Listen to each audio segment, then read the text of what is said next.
प्रधानमंत्री ने सिकंदराबाद ते तिरुपति विचाले चलने वाली वंदे भारत एक्सप्रैस रेलगड्डी नूं दिखाई हरी झंडी।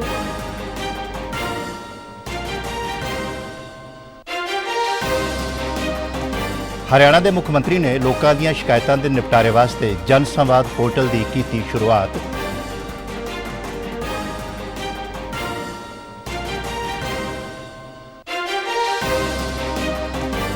ते पंजाब की समाजिक सुरक्षा ते बाल विकास मंत्री ने कहा कि अपना कारोबार करने वाली औरतों को पंजाब सरकार वालों उचेचे तौर पर किया जाएगा सन्मानित। नमस्कार, खबरों के इस बुलेटिन में तुहाडा स्वागत है। मैं हाँ भूपिंदर सिंह मलिक ते हुण खबरां विस्तार नाल। प्रधानमंत्री नरेंद्र मोदी ने दक्षिणी भारत के अपने 2 दिना दौरे के पहले दिन सिकंदराबाद ते तिरुपति विचाले चलने वाली वंदे भारत एक्सप्रैस रेलगड्डी नूं हरी झंडी दिखाई है। प्रधानमंत्री ने इस मौके पर रेलगड्डी विच सवार स्कूली बच्चों तो इलावा चालक दल के मैंबरों नाल भी गलबात की।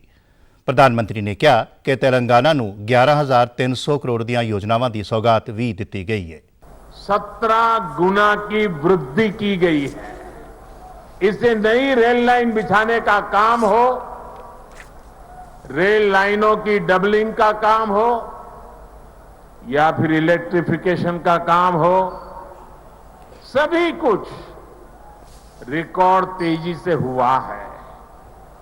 देश भर के बड़े रेलवे स्टेशनों को आधुनिक बनाने का जो अभियान शुरू हुआ है, उसका लाभ भी तेलंगाना को मिल रहा है।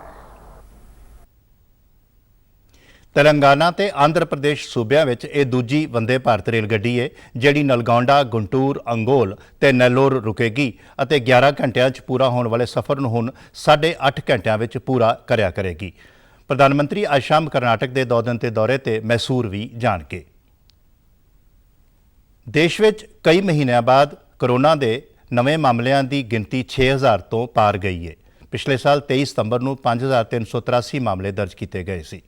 कोरोना मामलों की इस वधदी रफ्तार को देखते हुए हुण सरकार सुचेत हो गई है। इस चलदे केंद्रीय सेहत मंत्री डॉक्टर मनसुख मांडविया ने सारे सूबिया ते केंद्र शासित प्रदेशों के सेहत मंत्रियों और मुख्य सकत्तरां नाल समीक्षा बैठक की है। यह बैठक वीडियो कॉन्फ्रेंस राही की गई है। बैठक में सूबिया के सेहत मंत्री, सेहत विभाग, नीति आयोग, NTAGI के अधिकारी भी हाजिर सन। मीटिंग में कहा गया कि कोविड लाग तो बचाव और प्रबंधन लिए केंद्र और सूबिया नूं पिछली बार वांग बचाव और समूहिक भावना में कामकाज नूं जारी रखने की लोड़ है। केंद्रीय मंत्री ने सूबिया नूं सुचेत रहन और कोविड प्रबंधन दीआं सारियां तैयारियां मुकम्मल करने की सलाह दी। उन्होंने सारे सेहत मंत्रियों को इस महीने की 10 ते 11 तरीक नूं सारे हस्पतालों में मॉक ड्रिल करन अते जिला प्रशासन और सेहत अधिकारियों नाल इस संबंधी तैयारियों की समीक्षा करने की अपील की। केंद्रीय सेहत मंत्री ने सारे सूबिया नूं इन्फ्लुएंजा वर्गियां बीमारियों तो प्रभावित हो रहे खेतरां की पहचान करन अते कोविड या इन्फ्लुएंजा के सारे नमूनिਆਂ ਨੂੰ जांच वास्ते भेजण लई कहा। उन्होंने सारे लाग वाले मामलों की जीनोम सिक्वेंसिंग करवाउण लई कहा। कोविड के नवे लाग समेत सारे मामलों लिए 5 पड़ावी रणनीति परीक्षण, खोज, निदान, टीकाकरण और योग मानकों की पालना की जानी चाहिए। बैठक दौरान उन्होंने दस्सिया गया कि देश में कोविड के मामले वड्डी तेज़ी नाल वध रहे हैं। 90% आबादी नूं कोविड का पहला टीकाकरण हो चुका है, जबकि एहतियाती टीकाकरण की रफ्तार घट है। बजुर्गों समेत गंभीर बीमारियों नाल पीड़ित लोगों को कोविड टीका लगाने की सलाह दी गई है। प्रधानमंत्री मुद्रा योजना तहत हुण तक 23 लाख करोड़ रुपए तो वध दे 40 करोड़ 82 लाख कर्जे मंजूर किए गए हैं। कुल कर्जियां का 21% नवे कारोबारियों को दिता गया है। प्रधानमंत्री मुद्रा योजना की अज 8वीं वर्षगांठ है। ये योजना प्रधानमंत्री वालों 2015 में शुरू की गई सी, जिसका उद्देश्य गैर कारपोरेट, गैर खेती, छोटे और सूखम कारोबारियों को 10 लाख रुपए तक का आसान कोलैक्टर मुक्त माइक्रो क्रेडिट प्रदान करना सी। केंद्रीय खजाना मंत्री निर्मला सीतारमन ने कहा है कि इस स्कीम ने सूखम उद्यमियों को आसान और मुश्किल रहत कर्जियां की पहुँच लई समर्थ बनाया है और वड्डी गिनती में नौजवान कारोबारियों को अपना कारोबार स्थापित करने में मदद की है। उन्होंने दस्सिया कि इस योजना तहत लगभग 68% खाते महिला उद्यमियों के ने और 51% खाते अनुसूचित जाति ते OBC श्रेणी उद्यमियों के ने। ਖਜ਼ਾਨਾ ਮੰਤਰੀ ਨੇ ਕਿਹਾ ਕਿ ਪ੍ਰਧਾਨ ਮੰਤਰੀ ਮੁਦਰਾ ਯੋਜਨਾ ਨੇ ਵੱਡੇ ਪੱਧਰ ਤੇ ਰੁਜ਼ਗਾਰ ਦੇ ਮੌਕੇ ਪੈਦਾ ਕਰਨ ਵਿੱਚ ਮਦਦ ਕੀਤੀ ਹੈ ਅਤੇ ਭਾਰਤੀ ਅਰਥਚਾਰੇ ਨੂੰ ਹੁਲਾਰਾ ਦਿੰਦਿਆਂ ਗੇਮ ਚੇਂਜਰ ਸਾਬਤ ਹੋਏ ਨੇ। ਇਸ ਯੋਜਨਾ ਤਹਿਤ ਲਾਭ ਲੈਣ ਵਾਲੇ ਲਾਭਪਾਤਰੀਆਂ ਨੇ ਇਸ ਯੋਜਨਾ ਦੀ ਸ਼ਲਾਘਾ ਕੀਤੀ। ਪੰਜਾਬ ਦੇ ਜ਼ੀਰਕਪੁਰ ਵਾਸੀ ਹਰਵਿੰਦਰ ਸਿੰਘ ਜਿਹੜੇ ਆਨਲਾਈਨ ਕੋਚਿੰਗ ਸੈਂਟਰ ਚਲਾਉਂਦੇ ਨੇ, ਆਪਣੇ ਸੈਂਟਰ ਵਾਸਤੇ ਇਸ ਯੋਜਨਾ ਤਹਿਤ ਕਰਜ਼ਾ ਲਿਆ ਤੇ ਆਪਣੇ ਕਾਰੋਬਾਰ ਨੂੰ ਵਧਾਇਆ। ਇਸ ਬਾਰੇ ਜਾਣਕਾਰੀ ਦਿੰਦਿਆਂ ਉਹਨਾਂ ਨੇ ਡੀਡੀ ਨਿਊਜ਼ ਚੰਡੀਗੜ੍ਹ ਨਾਲ ਆਪਣੇ ਵਿਚਾਰ ਸਾਂਝੇ ਕੀਤੇ। योजना के थ्रू और प्रधानमंत्री जी के द्वारा ये जो योजना चलाई गई है, इस योजना के थ्रू मुझे पैसा मिला और मैंने ये डिजिटल पैनल खरीदा। अब ये डिजिटल पैनल के थ्रू जो मैं बच्चों को रिक्वायरमेंट पूरी कर पा रहा हूँ, उनको 3D डायग्राम के थ्रू समझा पा रहा हूँ, वो अलग ही एक लेवल पहुंच चुका है। तो मैं बहुत ही धन्यवादी हूँ प्रधानमंत्री जी का, जिस योजना के थ्रू मुझे एक बिजनेस स्टार्ट करने में मदद मिली। ਹਰਿਆਣਾ ਦੇ ਮੁੱਖ ਮੰਤਰੀ ਮਨੋਹਰ ਲਾਲ ਨੇ ਆਪਣੀ ਰਿਹਾਇਸ਼ ਸੰਤ ਕਬੀਰ ਕੁਟੀਰ ਤੋਂ ਜਨ ਸੰਵਾਦ ਪੋਰਟਲ ਦੀ ਸ਼ੁਰੂਆਤ ਕੀਤੀ ਹੈ। ਲੋਕਾਂ ਵੱਲੋਂ ਮੁੱਖ ਮੰਤਰੀ ਨੂੰ ਆਪਣੀਆਂ ਸਮੱਸਿਆਵਾਂ ਅਤੇ ਸ਼ਿਕਾਇਤਾਂ ਬਾਰੇ ਲਿਖਤੀ ਜਾਣਕਾਰੀ ਇਸ ਪੋਰਟਲ ਤੇ ਦਰਜ ਕਰਵਾਈ ਜਾਏਗੀ। ਲਿਖਤੀ ਸ਼ਿਕਾਇਤਾਂ ਕਈ ਵਾਰ ਸੰਬੰਧਿਤ ਅਧਿਕਾਰੀਆਂ ਤੱਕ ਨਹੀਂ ਪਹੁੰਚ ਸਕਦੀਆਂ ਨੇ, ਪਰ ਸੀਐਮ ਵਿੰਡੋ ਪ੍ਰਣਾਲੀ 'ਚ ਇਹ ਸ਼ਿਕਾਇਤਾਂ ਸੰਬੰਧਿਤ ਅਧਿਕਾਰੀਆਂ ਤੱਕ ਠੀਕ ਸਮੇਂ ਤੇ ਪਹੁੰਚ ਜਾਣਗੀਆਂ ਤੇ ਠੀਕ ਸਮੇਂ ਤੇ ਸਮੱਸਿਆਵਾਂ ਦਾ ਨਿਪਟਾਰਾ ਵੀ ਹੋਵੇਗਾ। ਇਸ ਪ੍ਰਣਾਲੀ ਰਾਹੀਂ ਅਧਿਕਾਰੀਆਂ ਦੀ ਜਵਾਬਦੇਹੀ ਵੀ ਯਕੀਨੀ ਹੋਵੇਗੀ ਕਿ ਉਹਨਾਂ ਨੂੰ ਠੀਕ ਸਮੇਂ ਸਿਰ ਸ਼ਿਕਾਇਤਾਂ ਦਾ ਹੱਲ ਕਰਨਾ ਹੋਵੇਗਾ। ਇਹ ਮੁੱਖ ਮੰਤਰੀ ਵੱਲੋਂ ਦਿੱਤੀ ਇੱਕ ਸਹੂਲੀਅਤ ਹੈ ਕਿ ਸ਼ਿਕਾਇਤਕਰਤਾ ਨੂੰ ਕਿਸੇ ਵੀ ਸਮੇਂ ਤੇ ਆਉਣ ਜਾਣ ਦੀ ਕੋਈ ਪਰੇਸ਼ਾਨੀ ਨਾ ਹੋਵੇ। ਆਮ ਲੋਕਾਂ ਨੂੰ ਇਸ ਦੀ ਜਾਣਕਾਰੀ SMS ਰਾਹੀਂ ਮਿਲੇਗੀ। ਮੁੱਖ ਮੰਤਰੀ ਦਾ ਇਸ ਪੋਰਟਲ ਨੂੰ ਸ਼ੁਰੂ ਕਰਨ ਦਾ ਉਦੇਸ਼ ਪਾਰਦਰਸ਼ਤਾ ਲਿਆਉਣਾ ਹੈ ਤੇ ਹਰ ਨਾਗਰਿਕ ਦੀ ਸਮੱਸਿਆ ਦਾ ਹੱਲ ਕਰਨਾ ਹੈ। ਹਰਿਆਣਾ ਦੇ ਮੁੱਖ ਮੰਤਰੀ ਮਨੋਹਰ ਲਾਲ ਵੱਲੋਂ ਸਮਾਜ ਭਲਾਈ ਲਈ ਸ਼ੁਰੂ ਕੀਤੀ ਗਈ ਮੁੱਖ ਮੰਤਰੀ ਉਪਹਾਰ ਯੋਜਨਾ ਨੂੰ ਇੱਕ ਵੱਡੀ ਸਫਲਤਾ ਮਿਲੀ ਹੈ। ਇਸ ਦੇ ਪਹਿਲੇ ਪੜਾਅ ਵਿੱਚ 51 ਉਪਹਾਰਾਂ ਦੇ ਲਈ ਲੋਕਾਂ ਵੱਲੋਂ 1,14,95,000 ਦੀ ਸਹਿਯੋਗ ਰਕਮ ਦਿੱਤੀ ਗਈ ਹੈ।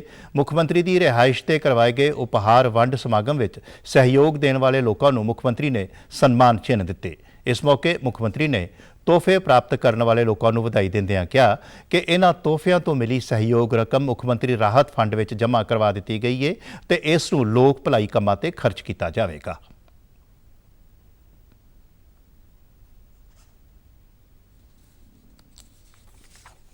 होता है क्योंकि ये कुछ कीमत नहीं है इनकी, ये तो एक प्रकार की एक भावना है और वो भावना है आपस में जुड़ने की, कि कोई एक गिफ्ट के बहाने से हम आपस में जुड़ जाएं और अपने साधनों में से कुछ समर्पण और त्याग के भाव से और हमको एकत्र करें। यानी जैसे दान स्वरूप कोई चीज़ छोड़ी जाती है, उसके बदले में कोई अपेक्षा नहीं करता कि मैं दान दे रहा हूँ, मुझे कुछ मिलना चाहिए।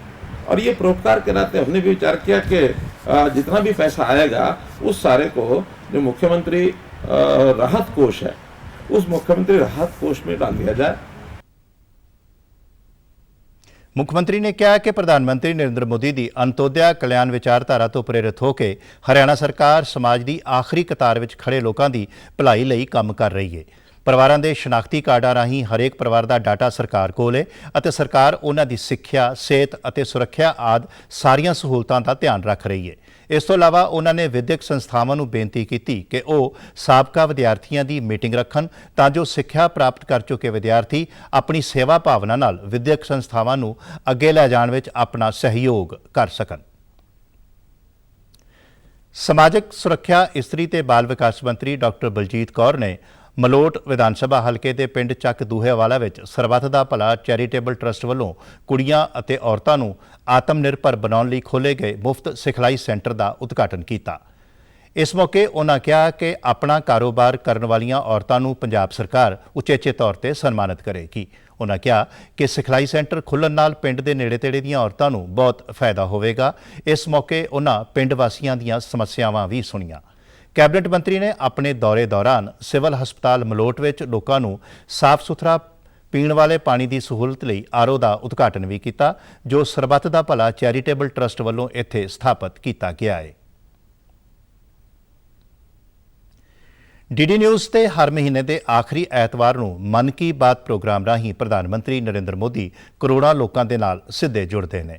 3 ਅਕਤੂਬਰ 2014 ਨੂੰ ਪਹਿਲੀ ਵਾਰ ਪ੍ਰਧਾਨ ਮੰਤਰੀ ਨੇ ਲੋਕਾਂ ਨਾਲ ਮਨ ਕੀ ਬਾਤ ਸਾਂਝੀ ਕੀਤੀ ਸੀ। ਇਸ ਮਹੀਨੇ ਮਨ ਕੀ ਬਾਤ ਪ੍ਰੋਗਰਾਮ ਦੀ 100ਵੀਂ ਕੜੀ ਦੇ ਨਾਲ ਹੀ ਇਹ ਸਿਲਸਿਲਾ ਜਾਰੀ ਰਹੇਗਾ। ਅਸੀਂ ਤੁਹਾਨੂੰ ਦਿਖਾ ਰਹੇ ਹਾਂ ਕੁਝ 94 ਅੰਸ਼। ਭਾਰਤ ਪਹਿਲੀ ਵਿਸ਼ਵ ਜੰਗ ਵਿੱਚ ਸਿੱਧੇ ਤੌਰ ਤੇ ਸ਼ਾਮਲ ਨਹੀਂ ਸੀ, ਪਰ ਫਿਰ ਵੀ ਇਸ ਦੀ ਗਾਥਾ ਭਾਰਤੀ ਸੈਨਿਕਾਂ ਦੇ ਬਹਾਦਰੀ ਭਰੇ ਕਾਰਨਾਮਿਆਂ ਨਾਲ ਭਰੀ ਹੋਈ ਹੈ। ਪਹਿਲੇ ਵਿਸ਼ਵ ਯੁੱਧ ਦੇ ਵਿਸ਼ਵ ਪੱਧਰ ਤੇ ਪ੍ਰਭਾਵ ਨੇ, ਜਿਸ ਵਿੱਚ ਭਾਰਤ ਦੀ ਧਰਤੀ ਦੇ ਬਹੁਤ ਸਾਰੇ ਬਹਾਦਰ ਪੁੱਤਰ ਵੀ ਸ਼ਹੀਦ ਹੋਏ ਨੇ। ਕਈਆਂ ਨੇ ਮਿਸਾਲੀ ਦਲੇਰੀ ਦਿਖਾਈ ਅਤੇ ਦੁਸ਼ਮਣ ਦਾ ਬਹਾਦਰੀ ਨਾਲ ਮੁਕਾਬਲਾ ਕੀਤਾ। ਪ੍ਰਧਾਨ ਮੰਤਰੀ ਨੇ 28 ਅਕਤੂਬਰ 2018 ਨੂੰ ਪ੍ਰਸਾਰਿਤ ਮਨ ਕੀ ਬਾਤ ਪ੍ਰੋਗਰਾਮ ਵਿੱਚ ਭਾਰਤੀ ਫੌਜ ਦੇ ਇਸ ਅਧਿਆਇ ਨੂੰ ਯਾਦ ਕੀਤਾ। भारत के लिए प्रथम विश्व युद्ध एक महत्वपूर्ण घटना थी। सही मायने में कहा जाए तो हमारा उस युद्ध से सीधा कोई लेना देना नहीं था। इसके बावजूद भी हमारे सैनिक बहादुरी से लड़े और बहुत बड़ी भूमिका निभाई, सर्वोच्च बलिदान दिए। भारतीय सैनिकों ने दुनिया को दिखाया कि जब युद्ध की बात आती है तो वो किसी से पीछे नहीं है। हमारे सैनिकों ने दुर्गम क्षेत्रों में, विषम परिस्थितियों में भी अपना शौर्य दिखाया है। इन सब के पीछे एक ही उद्देश्य रहा, शांति की पुनः स्थापना।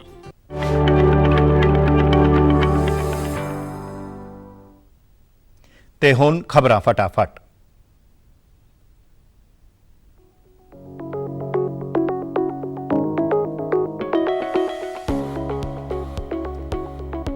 ਰਾਸ਼ਟਰਪਤੀ द्रौपदी मुर्मू ने ਅਸਾਮ ਦੌਰੇ ਦੇ ਅੱਜ ਤੀਜੇ ਦਿਨ ਤੇਜਪੁਰ 에ਅਰਫੋਰਸ ਕੇਂਦਰ ਤੋਂ ਸੁਖੋਈ 30 ਜਹਾਜ਼ ਵਿੱਚ ਆਪਣੀ ਪਹਿਲੀ ਉਡਾਨ ਕੀਤੀ ਪੂਰੀ।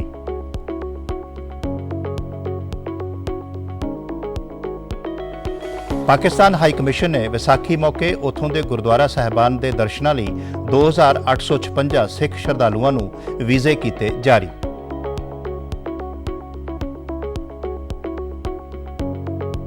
ਪੰਜਾਬ ਦੀਆਂ ਮੰਡੀਆਂ ਵਿੱਚ ਕੱਲ ਤੱਕ 3648 ਮੀਟ੍ਰਿਕ ਟਨ ਕਣਕ ਵਿਕਣ ਵਾਸਤੇ ਪਹੁੰਚੀ, ਜੋ ਪਿਛਲੇ ਸਾਲ ਨਾਲੋਂ 92% ਘੱਟ।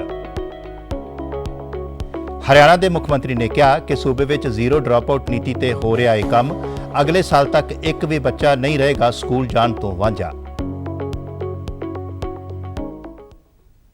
ਤੇ ਤੁਸੀਂ ਸਾਡੇ ਸਮਾਚਾਰ YouTube channel DD news Chandigarh, Facebook DD news Chandigarh ਅਤੇ Twitter handle DD news CHT ਤੇ ਵੀ ਦੇਖ ਸਕਦੇ ਹੋ। ਇਸ ਦੇ ਨਾਲ ਹੀ ਖਬਰਾਂ ਦਾ ਬੁਲੇਟਿਨ ਹੁਣ ਖਤਮ ਹੁੰਦਾ ਹੈ। ਆਗਿਆ ਦਿਓ, ਨਮਸਕਾਰ।